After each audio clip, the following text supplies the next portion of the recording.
menyampaikan kepada seluruh masyarakat Maluku, umat Kristiani di Maluku dan di mana saja berada, selamat merayakan Natal Kristus 2025 dan untuk kita semua selamat menyongsong tahun baru. Kita songsong tahun baru dengan penuh pengharapan baru. Dan kepada seluruh warga masyarakat Maluku, terutama umat Kristiani yang merayakan Natal tahun ini, saya mau menghimbau bahwa pada saat ini negeri kita lagi dilanda bencana. Ada banyak bencana yang terjadi di mana-mana, terutama di Sumatera, di Jawa, dan sekitarnya.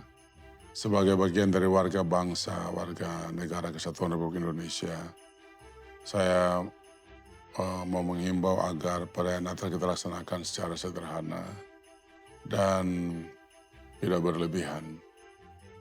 Sebagai wujud dari solidaritas sosial kita terhadap saudara kita yang lagi ditimpa oleh musibah, bencana di berbagai tempat di Indonesia. Yang berikutnya lagi untuk mereka yang melaksanakan mudik ke kampung halaman untuk merayakan liburan Natal Tahun Baru, saya berharap supaya mereka memperhatikan keselamatan dan keamanan dalam menggunakan moda transportasi, terutama transportasi laut.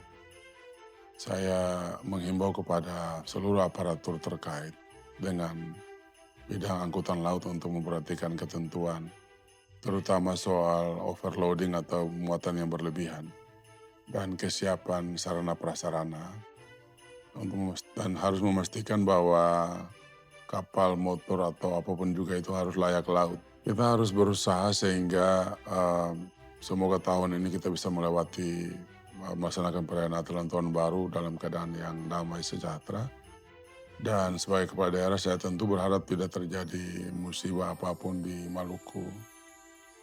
Dan pada seluruh masyarakat di Maluku, terutama kaum pekerja ya, terlepas dari soal Natal Tahun Baru, kaum pekerja di Maluku beberapa kemarin kan saya sudah menandatangani penetapan upah minimum provinsi, di mana ada kenaikan sekian persen dan itu adalah kabar baik buat para pekerja yang ada di Maluku.